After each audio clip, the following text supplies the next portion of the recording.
Hello, what's up mga ka-Soble Nation? Hello. Hihina pa rin ah. Palakasin ko muna yung yung microphone ko. Recording properties, listen, levels. Low. Hello, mic test. Mic test. Ito na. Sige, start na tayo. So, dito, gawin natin is prepare muna natin yung app, yung design natin. So, ito yung sample ko. Ito yung sample design ko. So, prepare ko yung design natin ito. Yung mga layer, lagyan ko ng label. So, label. Ang label, ito yung mga sizes niya. Ito yung din sa, andito yung sa patch. Tapos, ito yung name at number. So, dapat ito hindi na paloob sa group.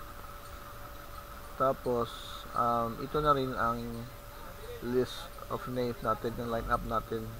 So, naka-indicate sa taas na meron siyang name. Nakasync na ito sa Photoshop. Kung ano yung layer name niya sa Photoshop, yun din ang papalitan niya sa CSV file natin. So, ito, naglagay ako ng mataas na pangalan para at least makita mo, nag-auto-fit siya. So, start na tayo. Buksan ko lang yung app. Ito pala yung app.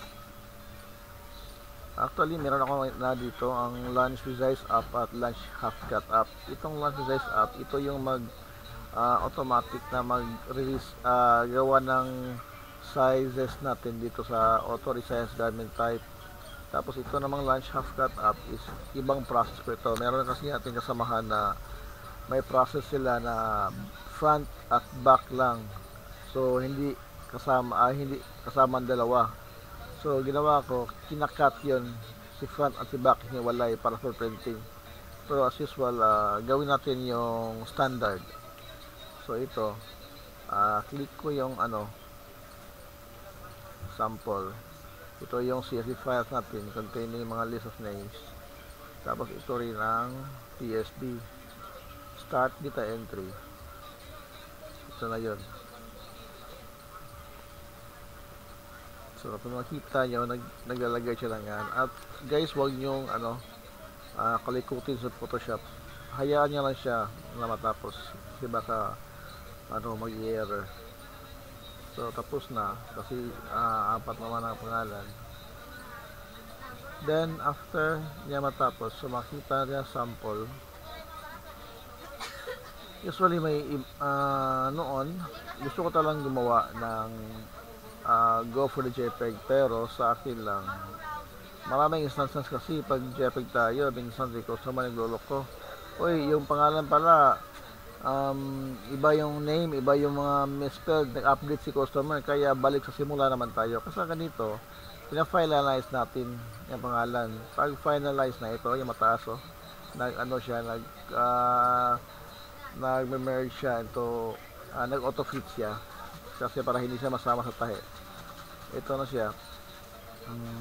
So, if okay na finalize na, meron din mga font na hindi kasama si inye. Kaya ginawa ko, TIFF muna. Pero itong TIFF na to, madi-delete ito. Pag authorize natin, yan, check yung garment size, upper jersey, tapos browse ko yung folder, output images, tapos process.